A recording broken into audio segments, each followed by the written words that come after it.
6 దశాబ్దాల క్రితం హత్యకు గురైన అమెరికా మాజీ అధ్యక్షుడు జాన్ ఎఫ్ కెనడీ మర్డర్పై అనేక అనుమానాలున్న సంగతి తెలిసిందే. తాజాగా ఆయన హత్యకు సంబంధించి కీలక విషయాలు వెల్లడయ్యాయి. కేసుకు సంబంధించిన ఫైల్స్ను సమీక్షించి విడుదల చేసే కమిటీ దృష్టికి రాకుండా దాచిన 2400 ఫైల్స్ను FBI గుర్తించింది. ఈ రికార్డుల్లో మొత్తం 14,000 పేజీల సమాచారం ఉంది. ఇది చాలా పెద్ద విషయమని the Mary Ferrell Foundation vice president Jefferson Morley పేర్కొన్నారు. ఈ సంస్థ వద్దే JFK హత్యకు సంబంధించి అత్యధిక ఆన్లైన్ రికార్డులున్నాయి. వాస్తవానికి 61 ఏళ్ల క్రితం అమెరికా అధ్యక్షుడు కెనడీ డల్లస్లో హత్యకు గురయ్యారు.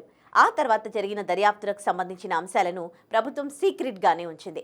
వీటిని ప్రజలకు అందుబాటులోకి తేవడానికి కొన్నేళ్లుగా తటపటాయిస్తోంది. దీంతో అనేక కుట్ర కోణాలు దీని చుట్టూ అల్లుకున్నాయి. ట్రంప్ ఆదేశాల మేరకు director of national intelligence Kennedy హత్య రహస్యాల విడుదలకు ప్రణాళికను సిద్ధం చేస్తోంది. అదే సమయంలో ఈ కేసుకు సంబంధించి మరిన్ని కొత్త పత్రాలున్నట్లు శ్వేత సౌధానికి సమాచారం తాజాగా అందింది. కెనడీ హంతకుడు ఒక్కడే హత్యకు పాల్పడినట్లు దర్యాప్తు చెబుతున్నా దీని వెనుక కుట్ర కోణాలు పుట్టుకొచ్చాయి. ఈ నేపథ్యంలో ట్రంప్ 2024 ఎన్నికల ప్రచారంలో కెనడీ హత్య దర్యాప్తు ఫైల్స్ను బహిర్గతం చేస్తానని వాగ్దానం చేశారు. దీంతో ఆయన వారసుడు రాబర్ట్ కెనడీ జూనియర్ మద్దతు కూడా ఆయనకు లభించింది.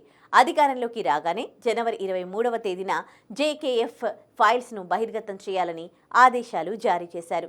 1961లో అమెరికాకు 35వ అధ్యక్షుడిగా జాన్ ఎఫ్ కెనడీ బాధ్యతలు చేపట్టారు.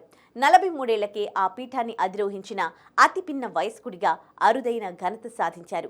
1963 నవంబర్ 22న టెక్సాస్ పర్యటనలో భాగంగా కాన్వాయ్లో వెళుతూ ఉండగా దుండగుడు కాల్పులు జరిపాడు. ఈ హత్య కేసులో తొలుత లీ హార్వే అనే వ్యక్తిని అరెస్ట్ చేయగా కేసు దర్యాప్తు జరుగుతోన్న సమయంలో అతడు కూడా హత్యకు గురయ్యాడు. హార్వేను చంపిన వ్యక్తిని అరెస్ట్ చేసి శిక్ష వేయగా కొంతకాలం తర్వాత అతడు క్యాన్సర్తో మరణించాడు.